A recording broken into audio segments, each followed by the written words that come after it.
अस्सलाम वालेकुम वरहमतुल्लाहि वबरकातुहू। इत्तेहाद न्यूज़ में आप सभी का खैर मकदम है।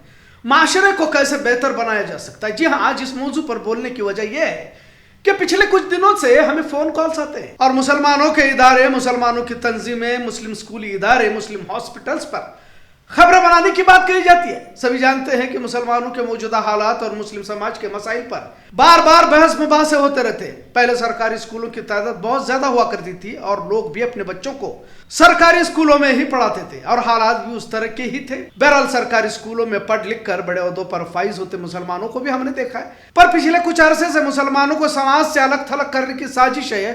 खासकर भाजपा संघ विचारधारा के लोग इख्तियार में बैठने लगे तो इन साजिशों को अमली जामा भी पहनाने लगे। नए नए कानून, स्कूल की किताबों से हिंदुत्व का एजेंडा और अब तो मुगल बादशाहों को भी जालिम करार दिया जाने लगा। इसके पीछे का मंसूबा समझने के लिए बहुत बड़े रॉकेट साइंस की जरूरत नहीं है, क्योंकि अब हिंदू मुस्लिम करने से ही कुछ लोगों का फायदा जरूर होता है और हो भी रहा है।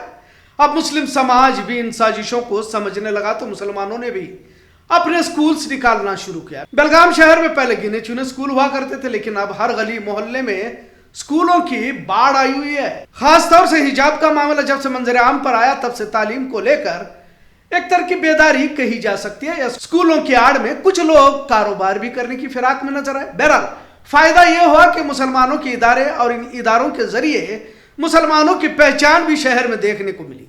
इसी तरह अस्पताल को लेकर भी मुसलमानों में बेदारी नजर आई और खासकर कोरोना के बाद इसकी शिद्दत को महसूस किया गया और धीरे धीरे ही सही मुसलमानों के अस्पताल भी बेलगाम शहर के कुछ इलाकों में नजर आने लगे। मुस्लिम मीडिया को लेकर भी लोगों ने ख्वाहिश का इजहार किया तो कुछ मीडिया मुसलमानों की भी बेलगाम शहर में नजर आए। मीडिया को लेकर पहले कई बुजुर्गों ने मेहनत भी की है और खासकर उर्दू मीडिया को लेकर फारूक हन्नान साहब, समद खानापुरी साहब वगैरह नाम लिए जा सकते हैं। इससे पहले भी लोगों ने खूब मेहनतें की है जिन्हें फरामोश नहीं किया जा सकता। नुमानी अस्पताल, Hayat hospital, Madina foundation, Sheikh hospital, city hospital और भी हॉस्पिटल्स हैं जिनका नाम लिया जा सकता है। स्कूलों का भी जिक्र किया जाए तो इस्लामिया स्कूल काफी पुरानी रही तो Anjuman school college, Bashivan high school, Alameen school college, Madni high school, NPT और सरकारी उर्दू स्कूलों की तादाद भी काफी अच्छी बेलगाम शहर में कह सकते हैं। तालीमी यार भी सभी स्कूलों का अच्छा है, पर आज मौजू कुछ और है। समाज की अपनी जिम्मेदारियां भी होती है जिन्हें हम निभाना नहीं चाहते, ये सच्चाई है। हालात की आंधी मुखालिफ सिमत में चल रही है। उर्दू स्कूलों से ज्यादा मुसलमान भी अंग्रेजी स्कूलों की तालीम देने में फख्र समझ रहे हैं। खैर, वक्त की जरूरत के साथ अंग्रेजी सीख भी रहे हैं तो कोई गैर नहीं है, पर इस्लामी तहजीब पर जितनी तवज्जो देनी है नहीं दे पा रहे, ये भी उतना ही अहम। पर जैसा हमने कहा कि मौजू कुछ अलग है। समाज में अपने मुआफिक कोई फैसला नहीं आता तो उसकी मुखालिफत पर लोग उतर आते हैं। फौरन स्कूल या इदारे या अस्पताल के खिलाफ न्यूज बनाकर सबक सिखाने पर उतारू हो जाता है, जबकि यह गलत है। एक इदारा खड़ा करने के लिए काफी मुश्किलें उठानी पड़ती है, भले उसकी नीयत कुछ भी हो, पर सिर्फ अपने बच्चे को लेकर कुछ चीज गलत लगती है तो उसके खिलाफ हंगामा खड़ा करने की आदत हमारे मुस्लिम माशरे में देखने को मिलती है। ऐसा नहीं कि स्कूल इंतजामिया की या अस्पताल के डॉक्टरों से गलती नहीं हुई होगी, यकीनन हुई होगी, लेकिन इसका यह मतलब बिल्कुल नहीं कि एक मरीज को लेकर हुई गलती को लेकर हॉस्पिटल ही बंद कर दिया जाए। तो सभी मिलकर के अस्पताल ही को बंद कर देंगे या स्कूल को ताला लगा देंगे? क्या यह हिम्मत गैरों के स्कूल अस्पताल में जाकर कर सकते हैं, जबकि वहां तो फी भी पूरी तरह से भरने के बाद ही दाखिला दिया जाता है। यहां तो सहूलतों के बावजूद बात पर आस्तीन चढ़ाकर हाथापाई पर आ जाते हैं। पिछले कुछ अरसे से इस तरह की वारदातें ज्यादा होती ही जा रही है और हमारे लिए मुश्किल यह हो जाता है कि न्यूज को बनाओ के लिए दबाव बनाया जाता है। हक बोलने की हिम्मत नहीं है जैसी बातें सुनाई जाती है, जबकि जो लोग हम पर रोब झाड़ते हैं उनका हमारे न्यूज चैनल के लिए किसी तरह का कोई योगदान नहीं रहता और न कभी किसी बात पर इन्होंने फोन करके हौसला अफजाई की हो।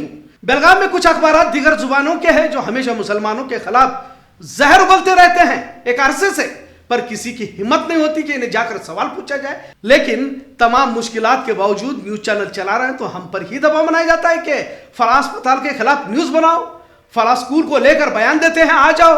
कहने का मतलब कुछ अपनी जिम्मेदारियों को भी समझे, क्योंकि आखिर अपने तो अपने ही होते हैं। नाराजगी के लिए कुछ हदूद मुकर्रर जरूर करें, पर अफसोस के साथ कहना पड़ता है कि अपने जाती दुश्मनी की खातिर इंतहाई निचली सतह पर जाकर बदला लेने की कोशिश हमारी कौम में देखने को मिलता है। गैरों के यहाँ जाकर खामोश हाथ बांध कर खड़े रहने वाले जब हमारे इदारे तंजीमें स्कूल आते हैं तो इन्हें जोश आता है। हक और बातिल की तकरार की तरह माहौल बनाया जाता है और फिर हमारी कौम का इदारा समझ कर आए तो हमें धोखा दिया कि बातें चीख चीख कर की जाती है। लिहाजा अभी बहुत कुछ देखना है, कमी पेशी होती है थोड़ा बहुत समझदारी से काम लेना होगा। खासकर स्कूल और अस्पताल वालों को भी चाहिए कि अपना इदारा कहकर अपनों को बुलाते तो हो तो प्यार हमदर्दी से पेश आए, मनमानी रुपया ऐंठने की कोशिश ना करे।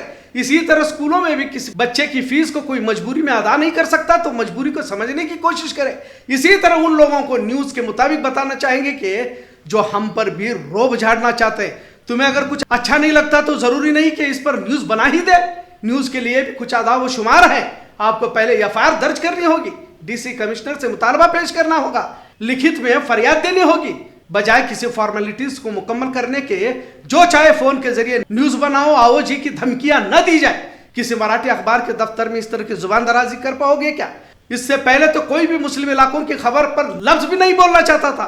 बहरहाल अल्लाह का शुक्र है अब कुछ न्यूज चैनल वाले हैं जो बोल रहे हैं, इसकी कदर करो। सिर्फ बात बात पर आस्तीन चढ़ाकर जहालत का मुजाहरा न करो। जो भी स्कूल इदारे हॉस्पिटल बने हुए हैं उन्हें और बेहतर बनाकर और भी ज्यादा अस्पताल शहर में मुसलमानों के मुस्लिम खवातीनों के लिए कैसे बना सकते हैं, इस पर तवज्जो दे। सिर्फ स्कूल अस्पतालों को बंद करने के पीछे ही ना पड़ो, वरना दूसरी ओर मुस्लिम समाज गरीब मजदूर और निचले तबके से आता है। इन पर जाति और रुपया कमाने की बजाय खिदमत की नीयत से इनसे बर्ताव करे। इसी तरह हिंदुत्व के खिलाफ मोदी हुकूमत के विरोध में मुसलमानों की हिमायत में बेबाकी से आवाज उठाने वाले जो भी न्यूज चैनल है, इनकी हिमायत न कर सके तो हौसलों को पस्त तो ना करे, मदद नहीं कर सकते तो सिर्फ दुआई करे। लेकिन ये क्या बात हुई कि कुछ भी गलत अल्फाज इस्तेमाल करके चैनल बंद करता हूं कि धमकी देना, ये ठीक नहीं है। जब हम बजरंग दल आरएसएस को नहीं डरे तो तुम्हारा तो सवाल ही नहीं उठता। पर क्या हासिल होता है तुम्हें? बहरहाल आज इस बात पर बोलना जरूरी समझा क्योंकि हालात नाजुक बनते जा रहे हैं और ऐसे में एक बेहतर माशरे की तश्कील जरूरी हो जाती है। और ये तभी मुमकिन हो पाता है जब हम अपने माशरे को खुद ही बेहतर बनाएं। आज का मौजू कैसा लगा इस पर जरूर कमेंट करें। इत्तेहाद न्यूज़ देखने के लिए शुक्रिया। अल्लाह हाफिज।